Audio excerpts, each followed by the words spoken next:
Saya punya dua data, ada dua variabel. Variabel pertama itu adalah dukungan sosial teman sebaya. Variabel kedua itu apa? Variabel kedua adalah prestasi belajar. Nah, jadi di sini kita panjangkan dukungan sosial teman sebaya. Oke. Terus di bawahnya adalah prestasi belajar. Ini lanjut ke sini, kita ubah dulu scale. Oke. Terus analyze. Lihat ya, yang kanan di sebelah. Analyze, regression, dan pilih linear. Nah, lihat ini ya. Ini ada menu-menu banyak. Di sini berarti ada logistik, ada ordinal, ada profit dan lain sebagainya. Jenis regresinya. Ada berbagai jenis regresi yang disediakan dari spreadsheet. Ya, terus prestasi belajar adalah dependent, dukungan sosial adalah independent. Kemudian pilih statistik katanya, pastikan estimate, model fit, deskriptif, case wise diagnostic, forecast, kemudian continue. Terus pilih plot, SD receipt pada FD. Mana itu SD receipt? Nah, ini SD receipt. SD receipt pada variabel dependent. Terus separate pada variabel independent. Terus next, separate pada variabel dependent. Dependent pada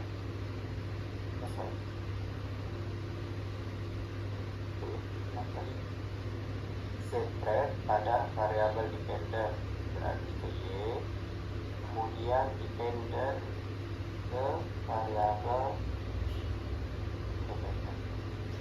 Terus setelah itu pilih normal probability flow, klik continue, klik OK.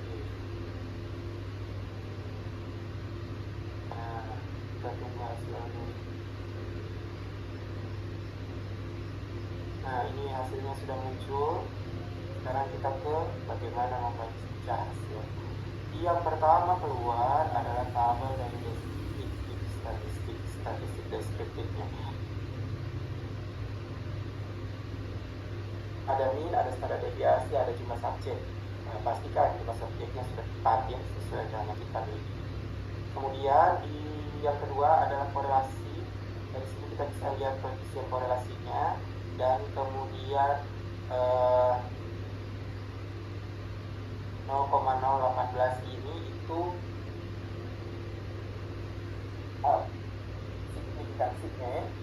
signifikansi korelasinya. Kalau kita lihat 0,018 itu berarti signifikan.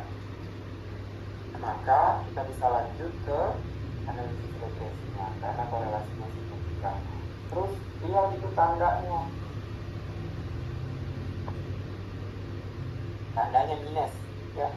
Nah, tandanya minus berarti untuk korelasinya bunyinya adalah ada hubungan antara dukungan sosial teman sebaya dengan prestasi belajar. Dimana makin tinggi dukungan sosial teman sebaya, makin rendah prestasi belajar. Itu karena negatif ya. Nah, kita turun ke bawah, ada ini variabel enter. Terus sekarang masuk ke model summary. Model summary ada beberapa bagian yang harus kita lihat. Yang pertama kita lihat R-nya. R-nya ini korelasi sama dengan yang ini 0,243. Bedanya adalah kalau di bagian sini tidak akan muncul dia negatif atau positif. Dia selalu jadikan positif kalau di bagian sini. Kemudian ada R square. R square itu adalah pengkuadraran dari koefisien korelasi. Dia disebut dengan koefisien determinasi. Semakin kecil angka R square, semakin lemah hubungan kedua variabel. R² ini berkisar dari 0 sampai 1. Cara bacanya adalah sekian persen dari variabel dependen dapat dijelaskan oleh variabel independen, misalnya oleh variabel lain yang tidak diteliti. Jadi kalau kita lihat di sini 0,059 kita kali 100 itu berarti 5,9. Itu berarti kita bisa bilang 5,9% dari prestasi belajar dapat dijelaskan oleh dukungan sosial teman sebaya. Sedangkan sisanya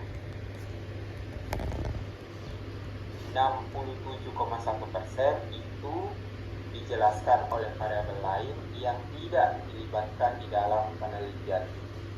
Kemudian ada SEE, Standard Error of the Estimate, nilainya 14,96. Kalau lihat ketentuannya, dia harus lebih kecil dari standar deviasi variabel dependen.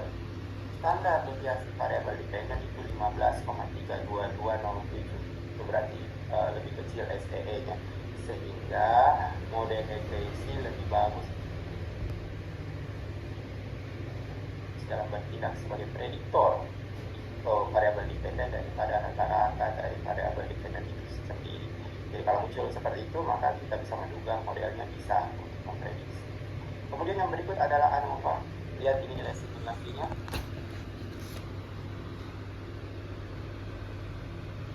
Nilai signifikansinya harus kecil dari 0,05. Kalau dia kecil dari 0,05, maka model regresi bisa digunakan untuk memprediksi variabel dependen. Terus yang berikutnya koefisien, tabel koefisien. Di tabel koefisien ini akan menunjukkan persamaan garis yang tadi dijelaskan. Apa yang diperhatikan? Perhatikan kolom B-nya. Nah, kalau di sini ya sudah ada konstan itu 96,276, kemudian dukungan sosial teman sebaya itu minus 250. Maka persamaan garisnya kita bisa bikin begini. Y sama dengan 96,276 itu dari konstan dikurang 0,250 X. X itu adalah nilai dukungan sosial teman sebaya. Jadi tiap kali dukungan sosial teman sebaya bertambah 1, maka akan mengurangi prestasi belajar karena tandanya minus di situ, gitu ya. Coba kita isi.